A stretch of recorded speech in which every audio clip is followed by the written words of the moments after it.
안녕하세요. 2차전지에 올인을 하고 있는 건현이라고 합니다. 제가 굉장히 오랜만에 뵙습니다. 이게 한 달 정도 된 것 같아요. 지난달에 제가 모델 S, 모델 X 플레드를 국내 최초로 인수를 하면서 차량 인수를 하면서 뭐 이런 사실 자금적인 준비도 워낙 큰 비용이 드는지라 자금적인 부분의 준비라든지 뭐 차량 용품이나 여러 가지 뭐 차에 빠져 살면서 사실 영상을 촬영을 많이 못했습니다. 좀 양해 해주시면 감사드리겠고, 그에 반해서 당연히 제가 2차전지에 투자를 올인을 하고 있으면서 이 자금으로 어떻게 보면 테슬라 산 것을 굉장히 감사히 여기면서도 투자를 열심히 하고 있었습니다. 그런데 투자 승부수를 좀 던져야 될 때가 온 것 같아서 한번 좀 짧게 영상을 찍어보도록 하겠습니다.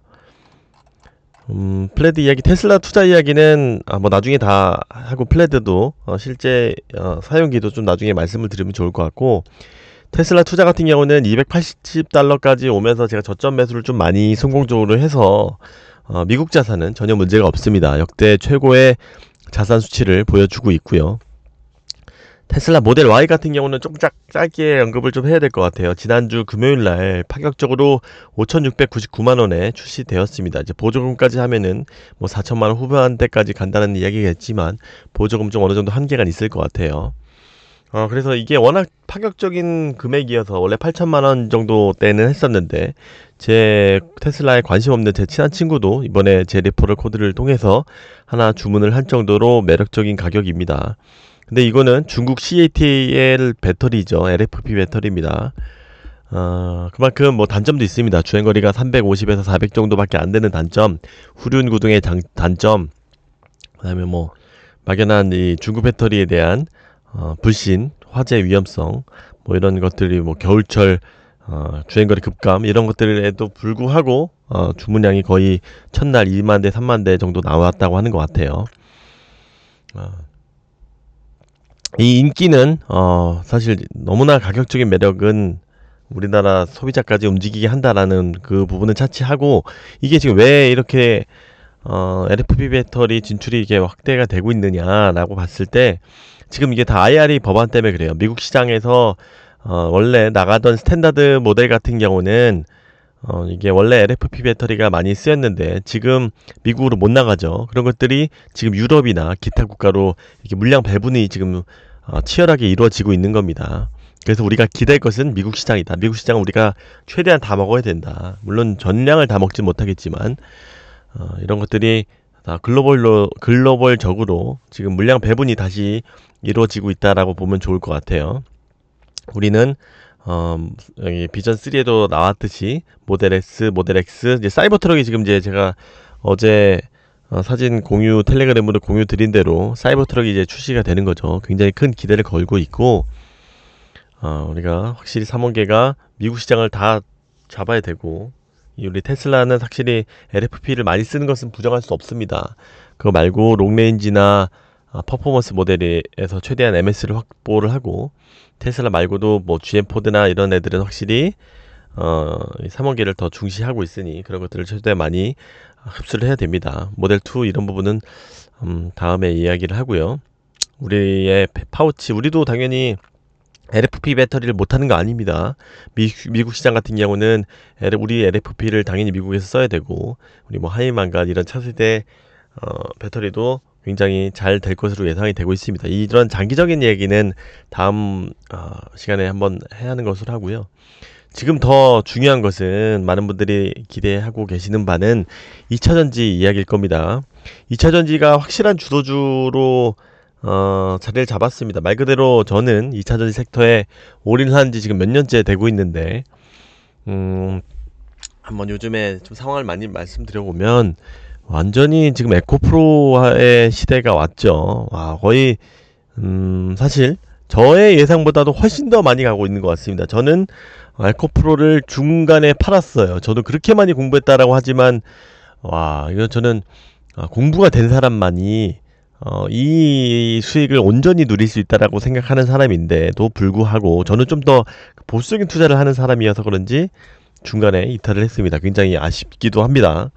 근데 여기는 이성적인 투자라는 것은 더 이 가치를 알아보는 것도, 이 진정한 가치를 알아본 사람도 이렇게 많이 수익을 거뒀겠지만, 추가로 밈 주식, 그 옛날에 게임스탑 미국에서 같이 밈 주식 수요까지 더해진 F코 프로의 가격이라고 생각합니다. 와, 대단합니다.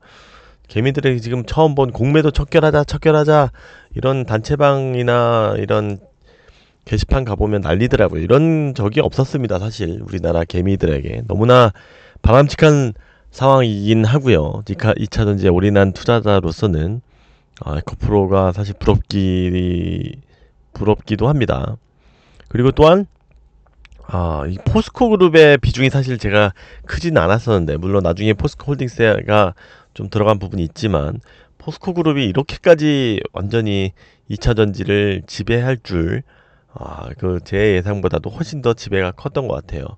저 같은 경우는 에코프로비엠하고 LNF의 비중이 굉장히 큰데, 물론 지금 제가 갖고 있는 배터리 섹터만 해도 10개 종목 정도 되는 것 같아요. 물론 수없이 많이 말씀드렸듯이 거기에서의 비중 차이는 있겠지만, 그럼에도 불구하고 이런 에코프로의 비중이 높지 않은 부분, 포스코가 비중이 그렇게 높지 않은 부분, 이런 부분은 요즘에 사실 2차 전지에서도 완전히 얘네들이 다 가져갔다라고 볼 수 있고, 얘네만 올랐다라고 볼 수 있을 정도로 한 건데, 저희들의 상대적인 소외주들은 뭐 LG화학이나 셀 3사, 특히 LNF, 뭐 전해, 동박, 전해질, 할 것 없이 전부 다 사실 얘네들은 조금 못 오른 건 아니지만 소외되어 있는 종목이긴 합니다. 분명히 아쉬울 수밖에 없어요. 포스코 그룹의, 에코프로 그룹의 비중이 큰 분들이 당연히 더 큰 이익을 얻었을 겁니다. 당연히 저도 에코프로비엠의 비중은 굉장히 큰 상황이기 때문에 이익은 벌었습니다만, 최고치는 아니다 라고 말씀드릴 수 있을 것 같고, 저도 그래서 고민을 굉장히 많이 했어요. 저도 자산 신고가에 와 있긴 하지만 번번이 약간 막혀 있더라고요. 그래서 저도 많은 그 투자 그루들이 이런 말을 하더라고요. 너가 만약에 투자적으로 봤을 때 항상 고비의 어느 단계를 못 넘는 그런 상황이라고 하면 네가 전략적으로 변화를 해야 될 시기다라고 얘기를 해주시더라고요. 그래서 저도 나름의 변화를 모색을 했습니다. 그래서 예를 들어서 중국 고션 양극재 논란 때 거의 10% 가까이 빠졌을 거예요. 그때 에코프로비엠을 집중 매수했습니다. 그때 22만원, 23만원 정도 됐었을 때 좀 큰 돈을 매수를 했었고, 지금 다행히 좀 많이 28만원 이렇게 많이 올라와 있는 상태여서 뭐 이 부분은 좀 나름 성공했던 것 같습니다. 그럼에도 불구하고 에코프로비엠으로 많이 수익을 거뒀음에도 불구하고 자산 신고가에는 아직은 조금, 물론 찍었을 때도 있지만, 그때가 LNF가 거의 35만원대인가 4만원대인가 갔었을 때가 최고였던 것 같고, 조금 내려와 있습니다. 에코프로비엠이 많이 올라와 있지만, 그래서 이게 여러 가지 고민을 많이 했어요. 그래서 제가 가지고 있는 반도체 주식들이 좀 올라가지고, 원래 뭐 제가 2차전 섹터에 올인을 한다고는 했지만 일부 섹터, 다른 섹터도 갖고 있는 건 있었습니다. 최근에 샀던 섹터들이 좀 있어서, 반도체 같은 경우 하긴 오를 것 같긴 하지만 너무 많이 빠진 종목들을 좀 더 비중을 확대를 했습니다. 분명히 시간이 걸릴 것으로 알고는 있습니다. LNF 같은 것들이요. 그래서 이게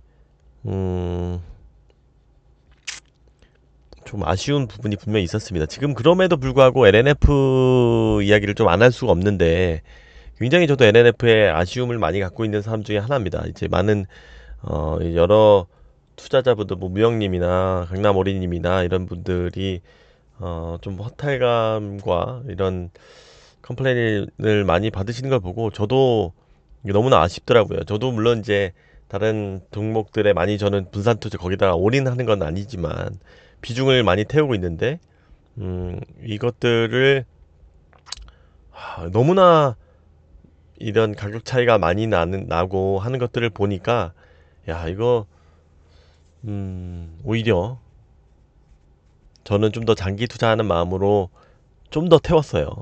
이거는 당연히 시간이 꽤 걸릴 수도 있을 것 같습니다. 왜냐면 지금 LNF가 완전히 수급이 꼬여버렸어요. 그래서 개미들이 수급이 이제 배터리 아저씨들을 비롯해서 LNF에 대해서는 완전히 관심 배제 종목이란 말이에요. 모든 요즘에 그런 ETF라든지 이런 패시브 자금들도 완전히 LNF의 비중이 제일 낮습니다.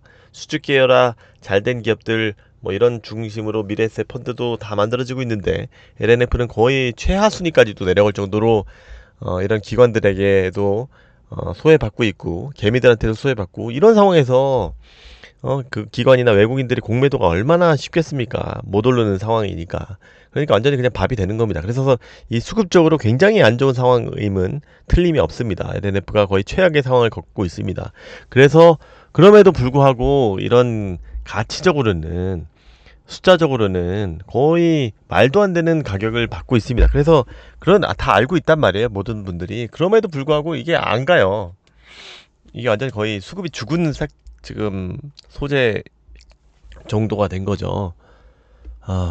이게 너무나 안타까운데 이게 시간이 분명히 걸릴 수가 있어요. 얘네들은 이게 방법이 없어요. 실적 숫자로 증명하는 수밖에 없어요. 예? 아니면 공시나 뭐 이런 것들을 분명히 기대를 결국은 돌아올 것이라고 생각하면서 근데 굉장히 오래 걸릴 수 있습니다. 절대 따라하시면 안 됩니다. 지금 차라리 저도 이 LNF의 비중을 늘렸고 그 다음에 멀코프로비엠의 비중과 포스코 홀딩스의 비중도 어느 정도 어느 순간이 되면 올릴 겁니다. 다만 지금은 너무나 내려가 있기 때문에 말도 안 되는 가격의 가치를 갖고 있기 때문에 LNF의 비중을 좀 더 올렸고요. 지금 22만원대까지 갔었을 때 지난주 금요일 날에 확 많이 올렸습니다. 이게 어떻게 될지 모르겠어요. 저도. 근데 물론 저도 이제 다른 소재에도 투자를 하고 있는 상황이지만 분명히 오래 갈 걸로 알고 있지만 이게 저도 뭐 이게 꼬꾸라졌을 때라든지 전체 섹터가 이런 것들도 어느 정도 조정이 왔을 때도 대비해야 하기 때문에 이런 조치를 취했습니다. 그럼에도 불구하고 당연히 에코프로나 포스코 그룹이나 에코프로비엠이나 이런 거 더 오를 수도 있어요. 응? 지금 수급이 안 좋을 수도 있어요. 어려운 시기임에도 불구하고 제 성격이 사실 오르는 종목에 타는 것보다 이 조정됐을 때 이렇게 견디면서 사는 것들이 좀 더 성격이 잘 맞는 것 같더라고요. 자기 성격에 맞는 투자를 또 하셔야 된다고 생각해요. 절대 따라 하시면 안 되고 어느 정도 LNF가 한번 또 튀면 이것도 좀 일부는 좀 물량은 또 다시 킵해서 일단은 섹터와의 간격이 소재 내에서 좀 조정되면 그 현금화해서 또 조정을 또 오면은 현금을 마련해서 그때 들어갈 생각도 하고 있고요. 아무튼 오늘은 좀 짧게 한번 이런 굉장히 지금 어려운 상황에서 한번 제 투자의 요즘 상황을 좀 말씀드리는 게 좋을 것 같아서 한번 말씀드려봤습니다. 아침 새벽이어가지고 좀 배도 고프고 어렵네요. 이게 다들 진짜 LNF 투자자 여러분들은 너무나 고민이 많으실 것 같아요. 저 역시도 굉장히 좀 감내하기 힘든 부분도 있더라고요, 요즘에. 그럼에도 불구하고 언젠가 저는 뭐 사실 단기간에 1, 2개월에 끝낼 투자는 아니니까 이런 것들 다른 2차전지에 뭐 다른 종목도 갖고 있지만 LNF의 종목도 좀 비중을 점차적으로 올려볼 생각도 갖고 있습니다. 혹시 또 좀 중요한 이슈나 이런 것들이 있으면 한번 공유 드려보도록 하겠습니다. 이게 사실 뭐 이 투자란 게 항상 오르고 내리고 이렇게 있는 거니까 마음 조급해지시면 지는 게임이라고 생각하고 이럴 때 책도 읽으시고 마음도 이 투자에 대해서 철학에 대해서도 다시 한번 생각해 보는 계기가 됐으면 좋겠습니다. 물론 당연히 모든 양극재 이런 것들 다 좋습니다. 우리 국내 배터리 같은 경우는 경쟁력이 워낙 투철하기 때문에 이런 것들을 꾸준히 떠나지 마시고 2차전지 섹터에 계속 계시는 거는 변함이 없고요. 모두 성공 투자하시길 바랍니다. 또 한번 영상 올리도록 하겠습니다. 감사합니다.